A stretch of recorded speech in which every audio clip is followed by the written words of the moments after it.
Good morning, everybody, and a very, very warm welcome to Ask the Accountant, episode number 144. The date is the 4th of August, 2025. I'm one of your hosts, Aaron Patrick, and with me, alongside me, as always, is Johann Goree. Johann, how has your week/weekend been? Has it been a good one, cracking one? Is it Good morning. heights you were expecting? Yeah, I think. It's just a bit of a blur at the moment. That's a Everything's good thing. just so busy. It's been busy, productive. Nothing exciting really. That's all coming up this week. Ooh, do tell. So Friday, I'm down in Carlisle to meet the new CEO of TaxCalc Group, Paul. So we're going to meet up in Carlisle and have a couple of hours, catch up and go through things. And then Saturday night, providing Storm Florence or Floris or whatever it's called today doesn't blow it all away, I'm at the military tattoo on Saturday night, so looking forward to that. And then hopefully other bits going on this week as well, so time will tell. Last week was very much a week of productivity and cracking on and getting stuff done. But nothing overly exciting that all the viewers are going to want to hear about. Sounds good. What about you? Well, we had the F1. We had the F1. That was good. Very good race. Very good. It was different environment for me though, because normally I'm sat at home with my, multiple screens, so I can look at the timing screens and all that lot. We're in a pub this time, which added to it. In fairness, because of the result and everything else. And the result we didn't deserve, but we wanted. Is how I phrase it. Yes. I think this weekend really proved that F1 is a team sport. Yeah, 100%. If it wasn't a team sport, Norris would have come maybe fourth. Maybe third even, because Ferrari was falling back dramatically. But because the team sat there, they came up with a new strategy for Norris, etc. They managed to recover his boo-boo at the start and get him to win. So I mean, it's happened. Yeah. The Astri in the year as well, hasn't it? So yeah, it is. Yeah, when you got a dominant car, you can roll the dice, can't you, and do kind of a bit more strategic challenge advantages if you can do it. So that was good. It was good race, and I was at the Oasis gig as well. So hence the hat at the moment. And nice. Maybe a little bit. Yeah, very, very, very, very good. The crowd. Different breed. Not the killer's breed. No, I've been lucky. I've been to lots of different types of shows and gigs, but yeah, different breed for that one. But no, amazing, absolutely amazing experience. Would I do it again? Don't know. At this point in time. Well, they're here. They're in Edinburgh this weekend. They've and they haven't you heard that? Put some extra trams on or something like that. There was some controversy. Probably. I mean, ScotRail probably haven't turned on any extra trains.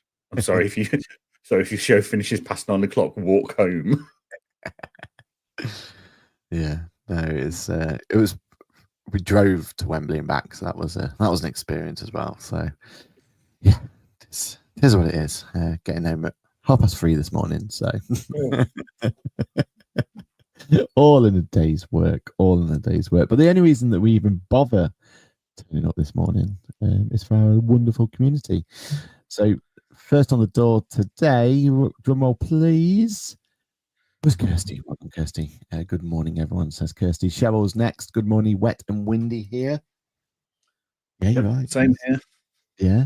Oh, it's horrible out there. And yellow warnings for wind and rain here. The next 24 hours. So because Oasis on the way, is that what it is? Yeah, that's it. Yeah. Out the way. It's the first big test of my fences in my garden to see if I'm going to have to replace any of them in the next year or two. Have you finally got the internet though? Is that all sorted? Yeah, we've got high-speed internet now. So we'll see if that can survive the weather warning. Yeah. Flaky that. I knew before all of you. Good morning, everyone. I hope you had a great weekend. Dave, I hope you had a great weekend too.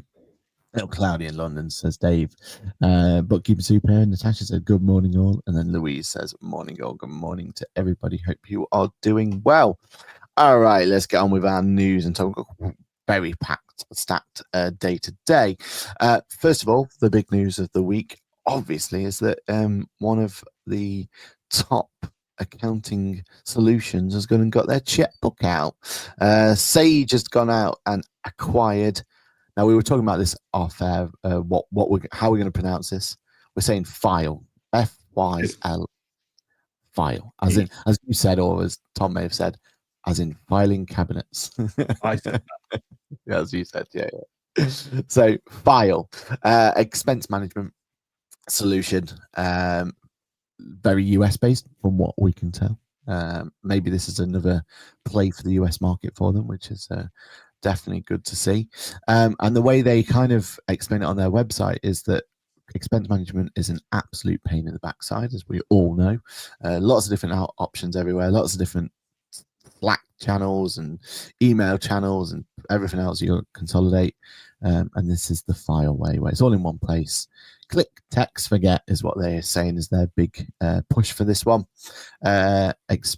Ensure expense compliance with no manual effort is what they're saying on the thing. Already connected to Sage and Sage 300, so quite a nice little fit for them, isn't it? Surely they can just turn that kind of on even more. And also against Intuit, Xero, and Oracle NetSuite as well. So yeah, this is it was a surprise. Definitely, we weren't expecting Sage to come out with any acquisition, but would you have said expense management was kind of the top of the list for their tech stack at the moment? It's hard to tell, isn't it? What they were looking for. I mean, But what do you think? they obviously haven't just seen it and gone, "Oh, shiny, we'll have that." They've obviously been shopping around based on feedback from users and market trends and market research. So yeah, so it's obviously something they thought through and decided this is what we're missing. I mean, they've got auto entry already. Maybe the infrastructure auto entry is on wasn't fit for building out more functionality and expense management and stuff. So they went out and brought a tool that's got the infrastructure there. I don't know, because it's a growingly and popular requirement. So we've got the likes of Pleo, we've got the likes of Apron doing expense management now. So yeah, it's a fringe case of the market that I've never really managed to find a client base that are interested in it. Like, I think I've got one client where he's got multiple businesses where, because of his size, he needs expense management. Yeah, but he's using Alika Bank's expense process because you get a really good cash back on that. So yeah, it's interesting. We'll see how they get on, and if it is Americanized like we think it is, how they're going to bring that into the UK market and stuff. That'll be all interesting, and see if the workflows are adaptable, as it were. Yeah, I mean, auto entry has auto entry. I thought they had some expense. I know it's not expense management, but expense reporting. I could be misremembering. It's that long since I've properly dived into auto entry. I feel like this potentially is in that they're not stepping on auto entry's toes, just because it's not really about the extraction of expenses, is it? This is about helping them. It looks like it's kind of very much, virtual cards and all that sort of stuff that we kind of grow to love in the banking, in the challenger banks. And I wonder in America with their banking being so far behind, I wonder if they even have virtual cards or anything like that. They do. I know they do, because there's some American accounting podcasts I listen to that are sponsored by like tech startup banking providers. And one of the features they always advertise is their virtual cards and their on and off functionality for their physical cards and stuff. So I think whilst in America the majority are still quite 1980s, based. There are now like the equivalents to our Starling banks, our Monzos, our Revoluts are now in America disrupting and explaining what technology can actually achieve in banking to those that are maybe a bit more archaic, shall we say. Yeah, and I imagine that's where the ideas for file and stuff comes from, isn't it? They kind of seeing that uptake of these more modern approaches and going through from there. Because to be fair, like even for our practice, we're trying to roll out Apron, but we're still waiting for that to go through. For some reason, that's taking a lot longer than others have. So we just need to catch up with them and see what's going on there. But before that, and still now, virtual cards are kind of like the best thing that we've got, really. Like, it's a bit clunky, isn't it? But if you know someone's got an expense coming up, issue them a virtual card. Let them make that payment. It could be a one-time one. They're quite nice, aren't they, with virtual cards when they're one-time use? Or you're sending them out to an event or something, and you don't want them coming back to you to get money to go and bank the company card so they can go and buy themselves some lunch. Just empowering them. It sounds daft, doesn't it? But actually, giving them that power and authority to use a card, I think it really gives them a positive feel about themselves and their role in the business. 100%. Yeah, makes them feel like adults, doesn't it?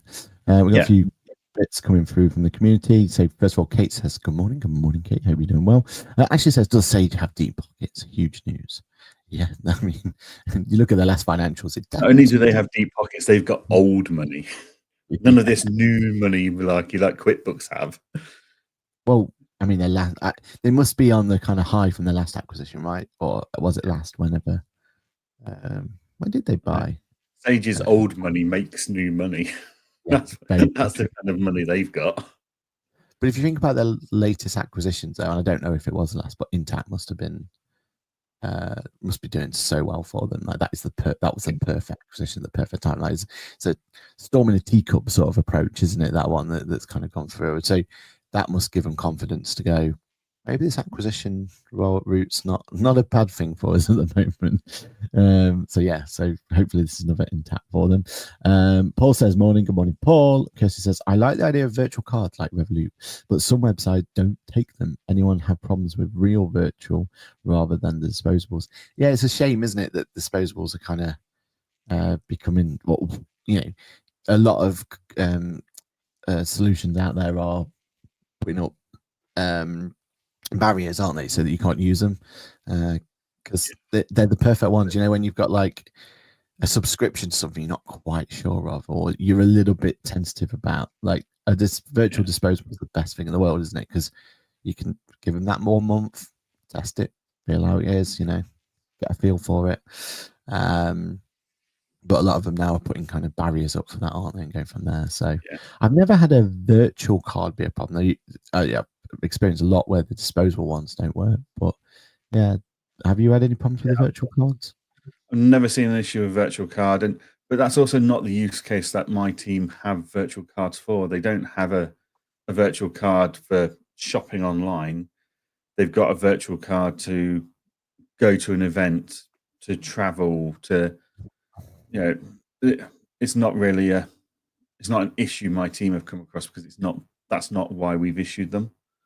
Yeah, I've noticed the common trend as well with the challenger banks is to put the virtual cards behind some sort of paywall.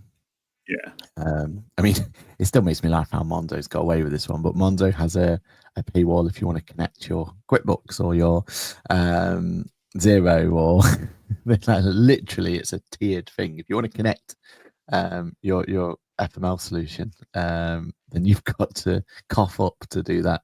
And I've noticed with like Revolut and stuff now, to get expense or to get virtual cards for other users and stuff, it's an X amount per thing. So they're kind of putting behind paywalls at the moment, aren't they? Starting to monetize it. Yeah, which fair play. I mean, it's one of those you don't have to have, right? So you can choose if it's worth the value. But it's just interesting they've kind of gone down that as a new way of monetizing. Juliet says, good morning, Juliet.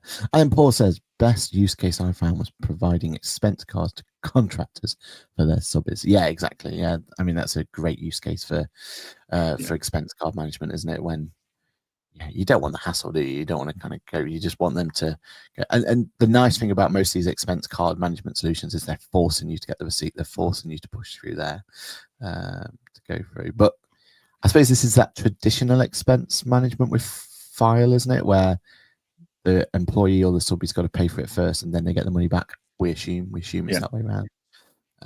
Which works, but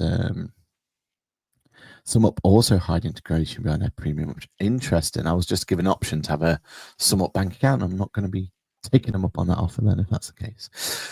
Cool.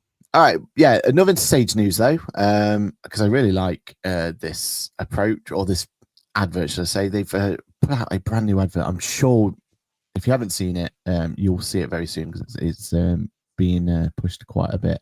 Gary Neville's in it, so he's kind of wandering around doing his thing. It's all about being part of the EFL. Really, really slick advert. Not offensive as well, which we shouldn't celebrate, but in this day and age, we know which ones have had offensive adverts lately. I'm not even sure the Zero one's really in the right frame. When they jump on a thing and they float around, like making it look so easy. I don't know. It's a hard one. Adverts are always going to be difficult, right? I mean, you could have a large chicken that. Or a large bloody purple rabbit jumping around. The purple rabbit as well. Yeah.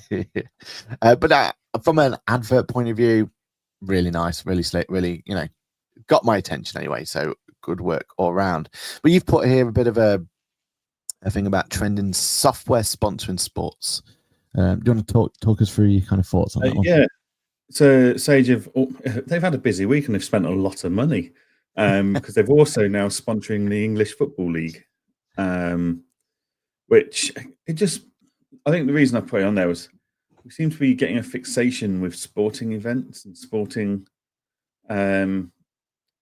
sponsorship. So obviously QuickBooks have got West Ham and Xero were sponsoring the England's women's team at one point and the World Cup, the Women's World Cup a few years back. Sage sponsor the cricket, they sponsor the Six Nations rugby, and now they're sponsoring the English Football League and stuff. So I suppose I'm curious to know what the return on investment on this is. Do you hear anything from apart from seeing celebrity appearances from the West Ham sponsorship? Like, has it done anything for QuickBooks? Did it do anything for Xero when they sponsored events? And I don't know. I quite like the Sage sponsorships from the point of view of it.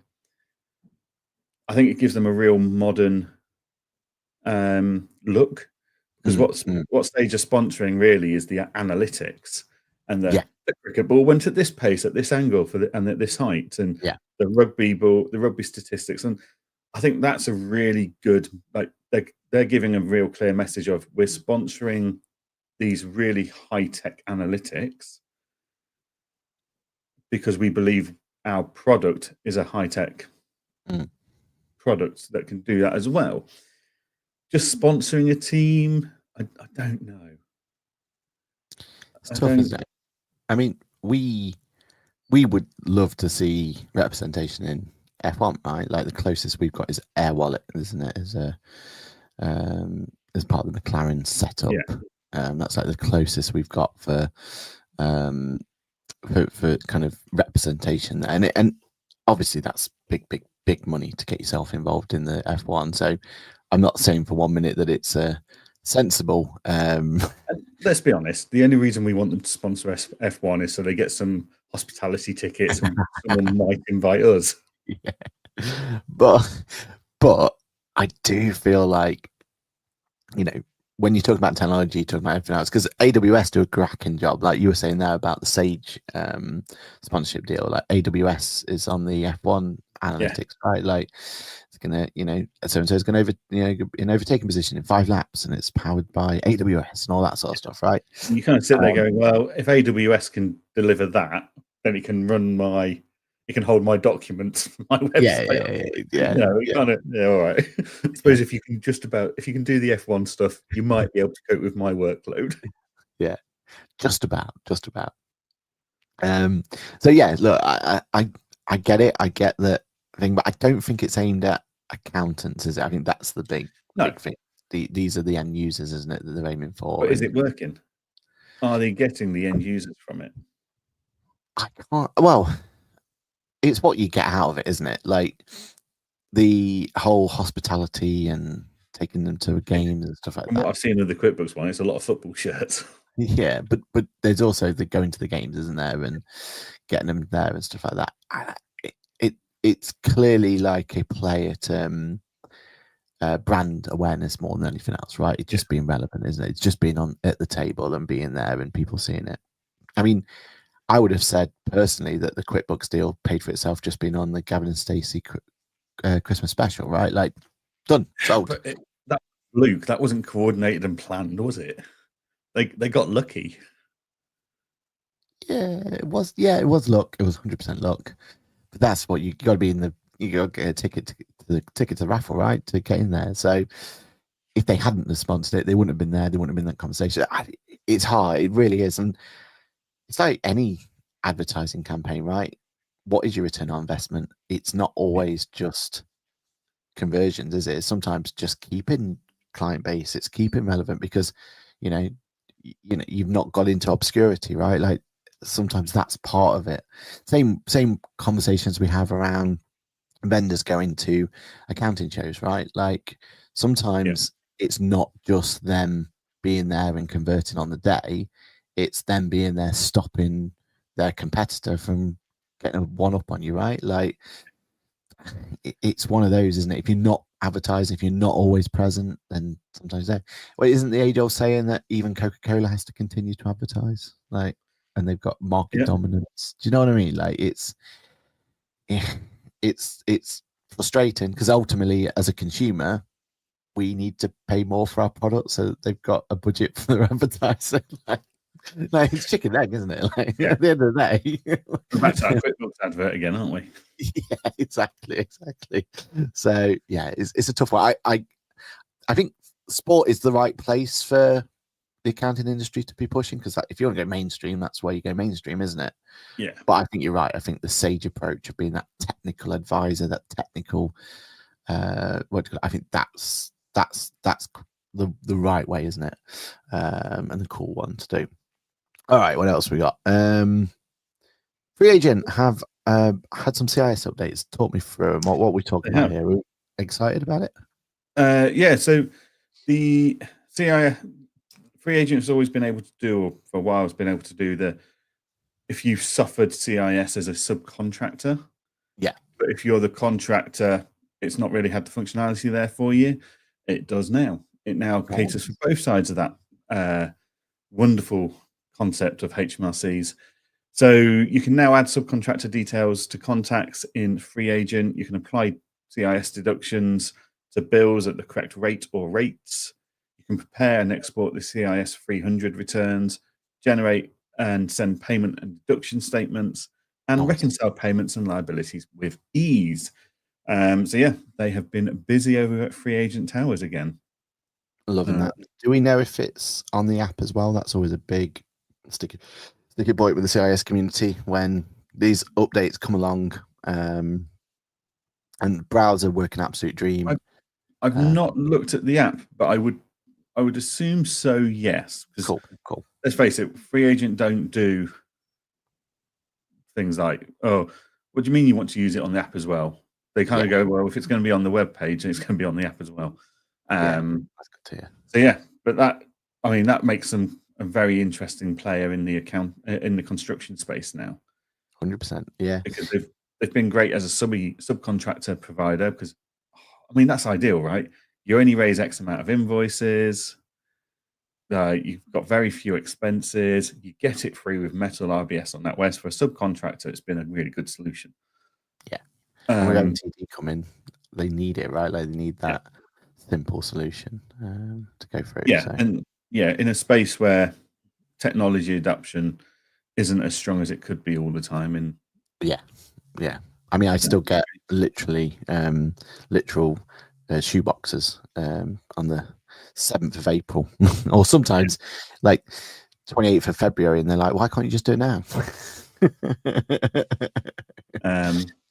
So Free Agent are expanding their ideal user base basically with Love that that. one, by making the whole of the industry, construction industry, now a great target for them. And that's a great segue to our next one. ProAdvisor Presents by QuickBooks. Yours truly is presenting that on Tuesday and Wednesday. We're going through there. And CIS is a big part of that one as well. So it's weird how it comes like this, isn't it? Like it's like the whole buses analogy. Suddenly we get two people looking to update the CIS elements of it. So similar sort of process in terms of kind of just giving out some extra features and everything else. Sending multiple CIS statements at the same time, which is I know from QuickBooks Labs, hashtag Audit Amy was very excited about the fact that she could finally just send them all in one. It's small updates, right, that go from there. Bulk sending of anything is always a win. Yeah, exactly. Verifying your subcontractor directly in the product, so instead of having to go externally and doing it from there. And then from the client's point of view, they can set reminders as well. So that's a nice one. And then the other bits that we're kind of going over. So join me on Tuesday and Wednesday. So tomorrow and Wednesday, we are going over the new AI interface for the bank and some other glorious updates as well. So yeah, it's good, isn't it? It seems like CIS is starting to really take. I know MTD is probably pushing it. It's like, okay, that's an easy win. But it's been really stagnant there. I mean, honestly, for a long time, it was still Sage Line 50 was like the best solution for doing CIS. And I love Sage Line 50. I'm not dissing it, but it was a long time ago. I was using Sage Line 50. So, it's nice that we've got options here. I like the idea that Free Agent's got that mobile app, if that's the case, because that's an absolute winner. The chances of QuickBooks having it in the mobile apps probably slim because it's UK focused, isn't it? And it's an international app, so hopefully we'll get it at some point. But yeah, it'll be a while down the line if that does happen, because I think the mobile first approach is by far the most important for these sort of ones, isn't it? Especially in the construction industry, where they're all out and about. They ain't got time to. They're not sat in their vans with a laptop. They're sat in the vans with a mobile phone. Exactly. They just want to get that invoice out, get paid, and move on to the next one, right? So, no, it's good to see. ChatGPT followed out another new solution or new update, study mode. Literally Monday night last week. Yeah. Same day we finished talking about agent mode, they released another tool. I think we're in for a busy August with them. I really do. Do you think this is just the start? Well, we know ChatGPT 5 is due out technically any day now. It's in the next 30 days. And so I think we're going to see more features alongside that. It was also, then October's normally really busy for them because they do their like hackathons where they crack developer days and stuff. It's going to be, October's going to be busy as well. But study mode launched. So basically the idea is it will help you do your homework, research, coursework, etc., without giving you the answers in one click and directly. So you could ask it a question that you're being asked to do as homework, and it will help guide you to the answer by open questions and pointing you in the right direction of articles, stuff like that. And then you can give it your answer and it can tell you whether you've got it right or not, basically. Mm-hmm. So there's 3 different modes to it. There's also like this research mode and something else. But yeah, it's another tool, isn't it, that will make ChatGPT hopefully a viable option for education system platforms to start using it and going, like I feel education needs to learn from the mistake of, oh, you can't use a calculator in exam because you're not going to have a calculator in real life. Like that's, and we had that throughout our education, whereas actually now it's on my phone, it's everywhere. I've got a calculator on my watch. I mean, some of my friends at school that were particularly cool they had a Casio watch with a calculator on it. But Yeah. actually, instead of telling people to stop using these tools, we should be teaching them how to use them properly and ethically and stuff like that. So yeah, hopefully that will be taken up and adopted in education, which will be good. So that's GPT, a GTP study mode. Yeah, it looks good. I mean, the use case they were showing there, where it was asking questions and trying to get the person to really think about it a little bit more, or think about it in a different way, and that is because you're right. This is I was listening to another podcast where, one of the hosts is a teacher, right? Like in a university, so like high level stuff, and they were saying how AI as a whole is becoming a real disruptor, and they're having to put so much controls in place and so much. They're having to do extra work. Ironically, they're having to use AI to spot if someone's using AI. Right? It was that sort of mentality, and it's their worry is that people are becoming over reliant already on this technology, and skills aren't being developed right and everything else. So having this option to turn it on and being that more, like you said, more ethically minded, and having the opportunity to teach them is always a good thing. I assume you have to opt in. I've not played around with this one at all. I've not even found where it is. It's a mode in the same lines of deep research agent. It's on that list now. And it's available on all of their packages, including the free one. So wow, they're not. So it's not even credit based, or pardon? It's not credit based. It's just completely free use, because they're obviously trying to target every child, in the world.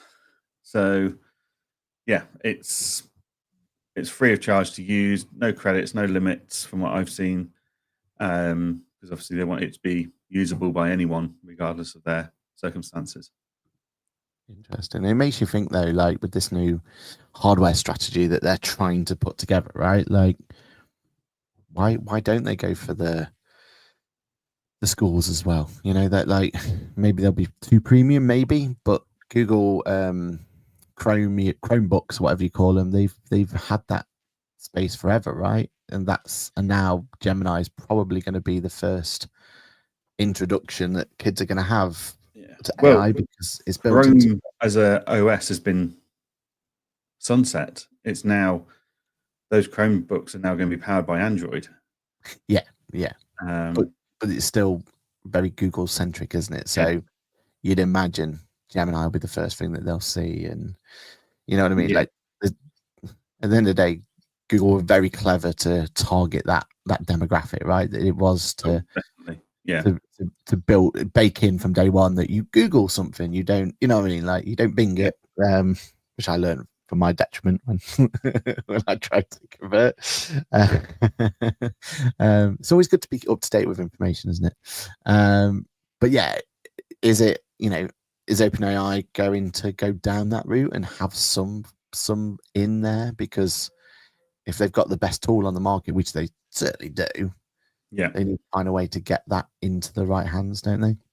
Yeah, and the other feature I quite liked for this was it helps you prep for tests by doing quizzes on your knowledge. Yeah, exactly. Yeah. I'm sat there going, my parents were busy, and I mean there was 5 of us, so they had a lot of questioning time to have to go through questions and ask us all questions. But they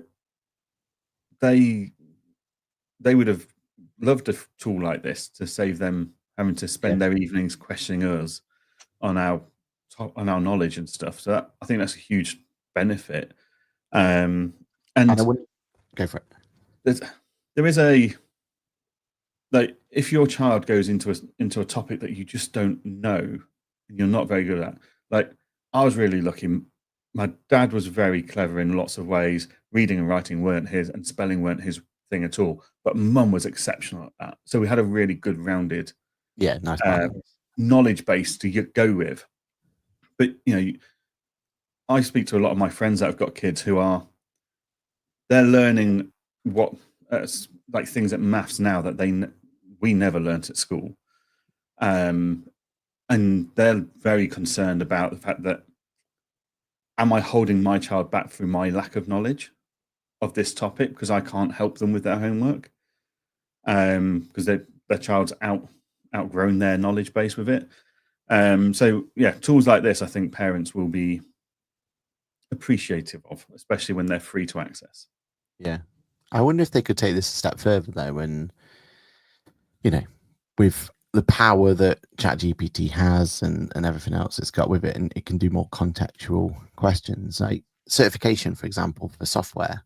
What if ChatGPT was in watch mode or whatever it is, and wants you to go and show it how to do XYZ, and then it wants you to, so it's testing your competence in that study mode, right? And it gives you a pass or fail at the end of, does it feel like you're competent to use this piece of software or not use this piece of software?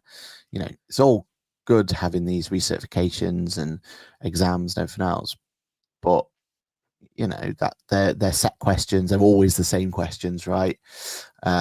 Which always leads to potential for someone to go down that away. Do you then get it also to access your webcam to prove it's you that's doing the mock exam, it's not your mate doing it, type thing? Yeah. But if it was more contextual and it's literally like, especially when you've got different kind of users using products these days, right? Like, how cool would it be that this person got the the certification to be, I don't know, data inputter or whatever it's going to be, right? And it's literally watching them or asking them to do these tasks and giving them a pass or a fail from there. Like, I see that, like, OpenAI to me would be the one that could build that sort of idea. Played around with Gemini's kind of approach to it at the moment, and yeah, it's cool, but OpenAI is so much further ahead, and with 5 coming around the corner as well, it's going to jump it again, isn't it? Missed a few comments, so let's just quickly go back down. How is Odoo developing as an alternative to QuickBooks? I'll be completely honest, I like the concept of Odoo, but I haven't been able to gel with their it. market penetrations in the UK is nothing compared to what it is in the US. US, yeah. They've got a lot of YouTubers being sponsoring. They are sponsoring a lot of YouTubers for market penetration in the US. And in fact, they turned up to a few of the conferences, didn't they? Was it? They did, yeah. Ab and Daz, I believe, and maybe Accounting. I just didn't see it. It's an interesting model because it's technically not Odoo that's operating in the UK. It's someone that's licensed by Odoo to operate in the UK under their brand. So it's not. I'd question the tech support available and the focus on development and stuff for the UK market there, if actually they've just sub-licensed it to someone in the UK to sell. Yeah. So yeah, but in the UK it's not really there. But as a concept, like an all-in-one business platform where I can do my website, my social media, everything, including my financials, concept's genius. Yeah. I mean, Zoho was there for a while, wasn't it? Because that's exactly what Zoho's. It was tech. It was their ticket support. It was all of it, right? All in one. Yeah. My thing with Odoo at the moment, and when I've been playing around with it, is it just feels like it's that whole, good at a lot of things, but not a master of anything at this point in time. And I feel like it just needs to master one of those verticals to then get the traction that we can. Jack of all trades, isn't it? Yeah. I think jack of all trades. Yeah, and I feel like, and I think the accounting side is going to be the hardest one to become a master at, right? So I think it needs to find a vertical to absolutely nail, like maybe e-commerce or something, or whatever it can go into that it can absolutely, because even website, right? Unfortunately, website has been dominated by big players at the moment, isn't it? Like, it's really difficult to build a comparative. So yeah, hopefully, fingers crossed, it can find one of those verticals, absolutely nail it. I think then it will start kind of bringing people in, going through from there. They all think they can find the magic of Wrexham. Yes, when we come into sponsorships and getting your name out there and everything else, isn't it? Like Wrexham's an absolute whirlwind winner story, isn't it? You know what I mean? Like, you know, but it was a perfect. Yeah, it but was no one stormy. knows who sponsored them. No. Like you can go say, "Oh, who owns Wrexham?" Or Yeah. "What have you heard of Wrexham?" So, a football team. So, "Oh yeah, didn't they do this?" But you don't ever go into them and go, "So who sponsored Wrexham?" And they go, "Oh well, it's so and so." Yeah, true. True. So is it really the Wrexham effect they're after, or is it just eyeballs they're after? And you know, I am absolutely sure if you look at the Apple and Android app analytics, every day that there's a quick West Ham match on, we will probably see a spike in app downloads for QuickBooks. Now, whether they stick or not, and whether they convert or not, very different matter. Yeah. But I wouldn't be surprised that we do see that spike in the analytics if they were publicly available. Yeah. But it does work though in terms of, I don't know if you saw the story about Expensify on the F1 movie.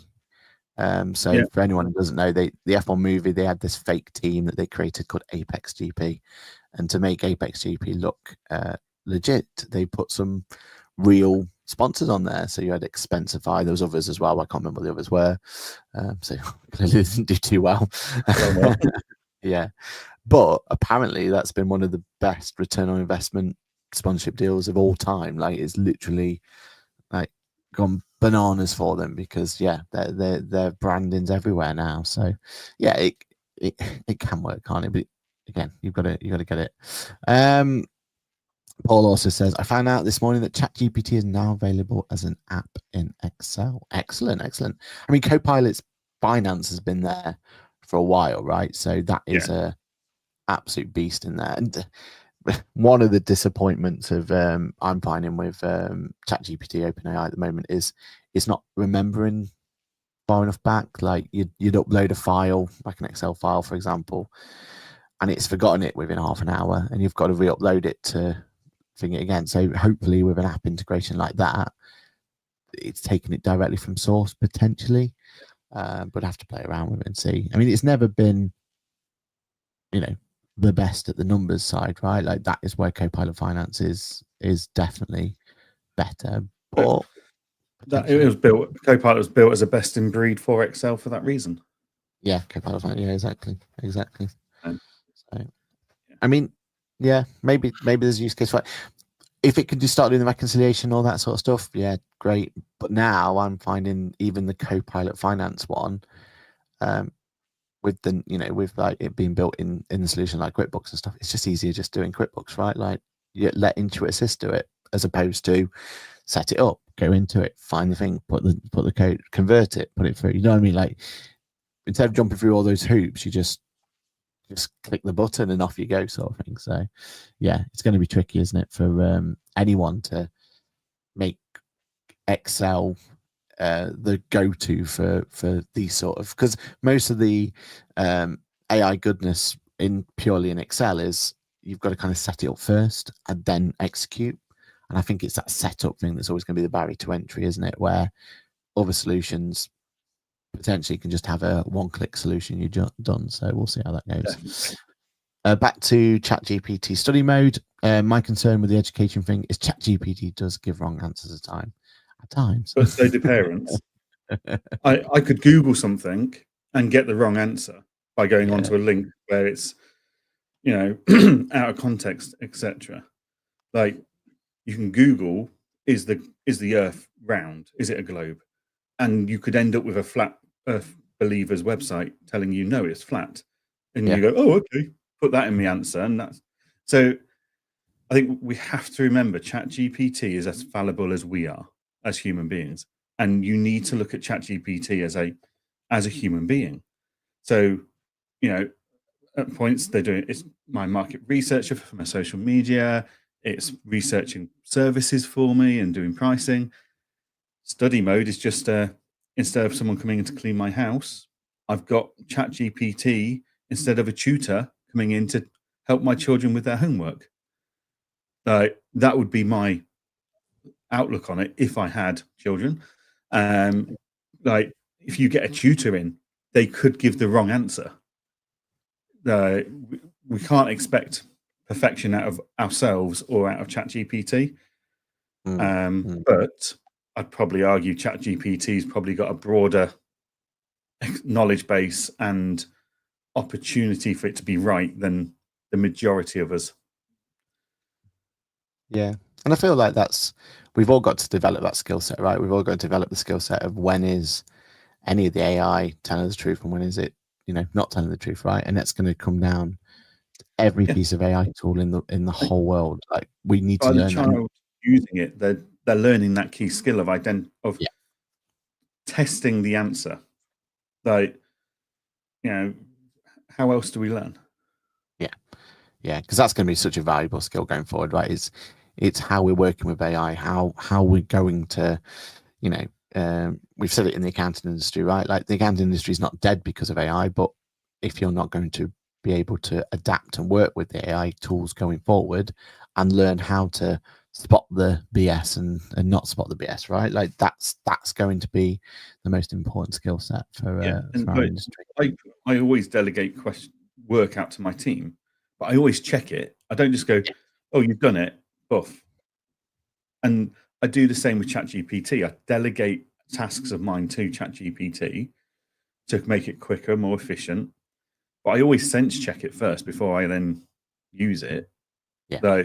Which is exactly what I do with a team member. Yeah.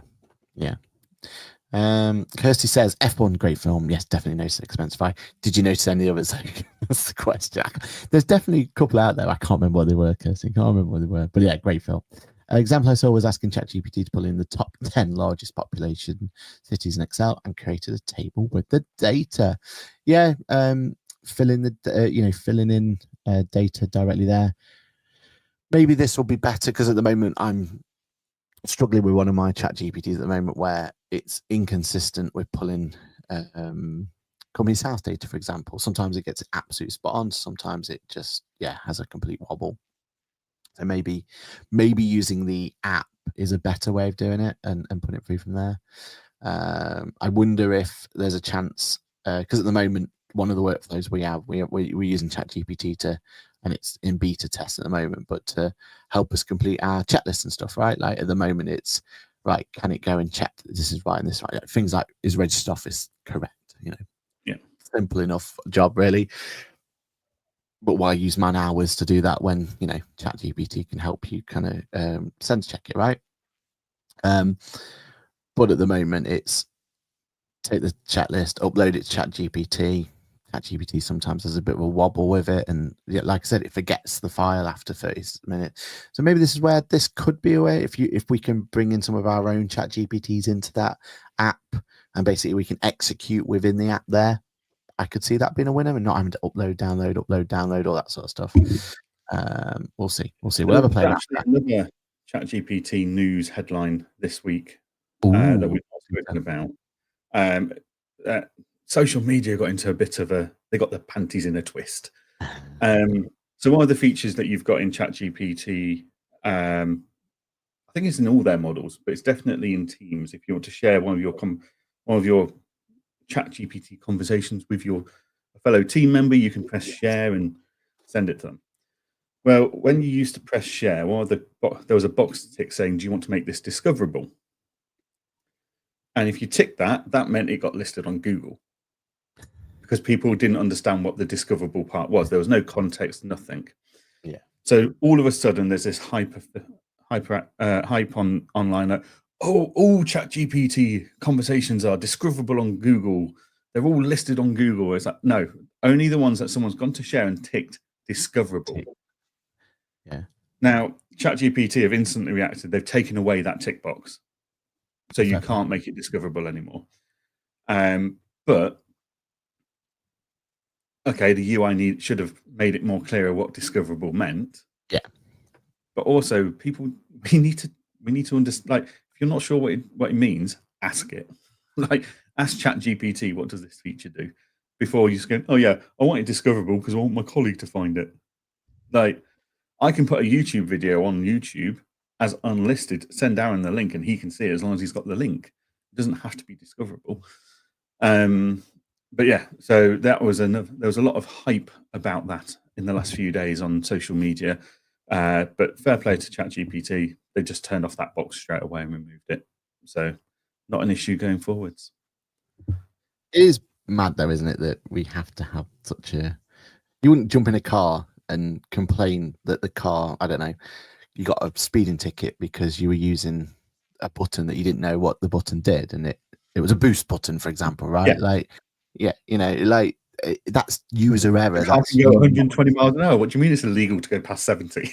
Yeah, exactly. Yeah, I mean, like, you know, you're using the tool. You're, you know, learn what the tool does before Yeah. you go complaining about it, right? Yeah, it's just the way of the world these days, isn't it? Quick one before we get into our final bit. Small business plan by the UK government. Interesting one, this one in my eyes, because it's just nice to see some positivity for small business coming together. So the government had I want to call it creator summit, creator something about. So anyway, they had a collection at Downing Street of a load of creators from the YouTube space and things like that. So like influencers and stuff like that. And they used that to announce their small business plan going there. The reason I bring it up is friend of the show, or two friends of the show, Abigail was there, and also Rachel was there as well. And yeah, they were both there. And it was Rachel who actually got to interview the Prime Minister to talk about the small business plan. And some of her kind of pushes were there as well. So it's great to see. Things they're trying to tackle, dealing with late payments, as Rino was saying after off air, like that's one of the things we seem like we're constantly trying to thing, which is a bad thing, right? That we have to keep bringing it up and have to keep going into it. But you know, it is one of those ones where hopefully things like MTD can help. Like that's where positivity should become. If we're all at least on electronic solution, but most of I find with my clients, they didn't even know they had a debt. Like that's the worst thing, right? Like you'll start doing the year-end accounts, get to it, and they're like, oh, there's this debt here of whatever the amount is, and your assumption is, oh, there must be a write-off, must be a bad debt write-off or whatever, because surely they would have chased it by now. You ask the client, oh, should this particular debt, and they were like, I didn't even know that was outstanding. Do you know what I mean? Like sometimes it's just that. Yeah, and the problem with this plan is they're talking about big businesses owing money to small businesses. Yeah, like when I look at my clients' debt books, it's not big businesses that owe small businesses that are an issue for my clients. It's small businesses owing small businesses. Or the end consumer, right? Yeah, or the end consumer. Big businesses aren't the issue for the majority of the small businesses out there because they don't do business with them. Yeah.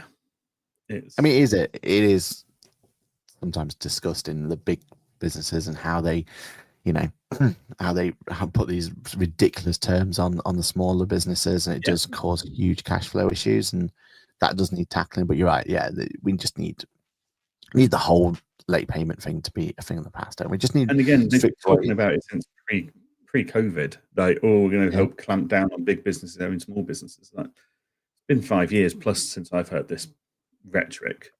Can we actually do something about it rather than doing another report saying we're going to do something about it and then do nothing about it again? Yeah.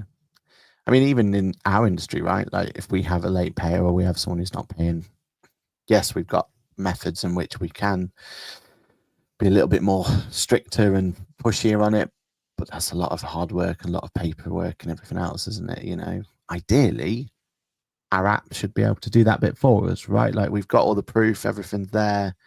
It's then not a mechanism that we can tick a box or, you know, send it from our, you know, finance management solution, FMS solution of choice, and let it start those processes directly. Like, should that be what the government should be looking to do now? Now technology is on its side to really help it. We'll see how it goes.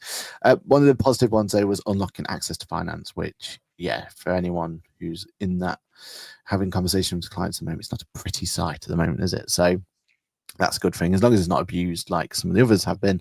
That could be a good thing. So no, it's nice to see. It's nice to see small businesses in the very, and it's nice to see, you know, members of our community pushing for it as well. Literally interviewing the Prime Minister in Downing Street. We can't get better than that, can we? To get our voices heard. So that's good to see. Right, we have 5 minutes to fly through one or two of these. So first and foremost, a apology. So wait a minute, let me put my apology corner up because it is down corner, apology corner. Come on. Is it apology corner for me or is it correction corner for me? I think we're apologising on Lizzie's behalf here. Yeah, so this is Aaron's correction corner because it's technically mine. Well, Johan's apology corner as well because he. Neither of us checked Lizzie was doing her job properly. That's the problem. Exactly. We talk about delegation. Yeah.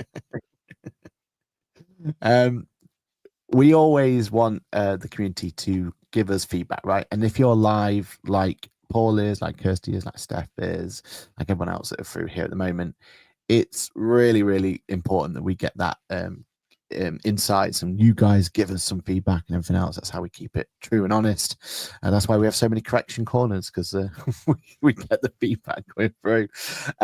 But if you're not listening live, then we give you the opportunity under every single podcast for our feedback form. Just go to the bottom of the podcast, go to the link tree, and you can ask on any of our shows, and you have the chance to put some feedback or question into there. We may have dropped the ball by forgetting to check the forms coming through, and we have a lot of questions that we haven't answered. Now, we're not going to be able to go through all of these now, but there are a couple I just wanted to kind of bring in. First one, go for it. To be clear, we forgot about it for 111 episodes. Yeah. I mean, some of them do go back to 2023, so we really do apologize. Really sorry. But we're going to be making sure going forward that this is one that we'll always look at. So test us, send in your feedback, send in your questions, and we'll make sure we cover them on the next episode. So one of them was, what accounting software do you believe has the best expense management solution? Talk about a topical topic that's come through. This is from Steve. What would you say best expense management solution baked directly in? I've seen a lot of them in my time. I'd say any that work for your client, basically. Like, what I find is, whilst like something like Plio's great for some clients, it's not ideal for others. Apron's great for some clients, it's not ideal for others. It's what works for you, for your client. So I don't think there's one top thing. Like, Alica Bank is absolutely fantastic with their expense software for one of my clients, but the majority of my clients wouldn't be able to access it because they can't get an Alica Bank because they don't have enough money in the bank. So it's really down to finding the right solution for that client and not assuming that one solution suits all. But Plio, Apron, Alica Bank expenses, they all do a good job. Like, Free Agent's got an expense management process in it that does a good enough job. Like, yeah, just working out what the options are available to your user. And yeah, how was that for a political answer? Talk about sitting on the fence. How's it feeling? I would say, I believe this question, what accounting software do you believe has the best expense management solution? For me, the way this question's asking is one that already has it in place. So like you're saying, like the Free Agent solution that's there. I would say even like QuickBooks for the advanced software, that used to be like one of the big features, right? Expense management built directly in and everything else. That's quietly been taken away. Like, that's how difficult it is from a accounts production, FMS solution, a bookkeeping solution, whatever we're going to call it these days, to kind of make it work. And it's one of those where I think it's because it's not just the expense management that's the important thing, it's how do you pay them. So QuickBooks Advanced Payroll has a really good expense management solution. The problem is that you have to pay it via the payroll, and that's not always the right way, right? Like, it is really, really difficult to kind of push it through. So we'll see. I feel like we haven't got time to go through any of the others, but I promise you, they're there. We'll do more in the coming weeks. We will do better. We will do better going forward. Cool. All right. Couple of couple of questions coming. Immaterial amount, guys. Don't worry about it. There we are. We've been told we can ignore it. And Steph agreeing on that one. Right, everybody. Thank you so much for listening to our podcast. As always, we're here every day, every Monday. No, we're not. Monday at 8:30 a.m. Don't forget you can catch us elsewhere as well. So the Watch series is now started with the MTD. We had our pilot episode last week. We've got a very exciting episode coming up next week, all about Are You Ready for MTD? So it'll be good to see you there on Wednesday at some time. I'm also hosting the Pro Advisor Presents as well. So if you want to see what's new in the world of QuickBooks, then come along and join us there or me there. Johann, anything your end that you want to plug, push, anything like that? Not particularly. No, just continuing my love affair with ChatGPT. And you've got an interesting week, as you've already said, right, coming up. So, and I've got an interesting week ahead anyway. Yeah, that'll be good fun. Good fun. All right, everybody. So, thank you very much. We will see you all. As I said, this time next week going forward. Now, I definitely can't survive on 3 hours sleep. That's what. Yeah, you need to get back to bed. Check on a couple of days of work, but yeah, no, it's that's what I've learned from my day this morning. So thank you, everybody. Have a great one. Have a good one. And I'm stalling because the end stream button's not working. So it's working now. Bye. Bye.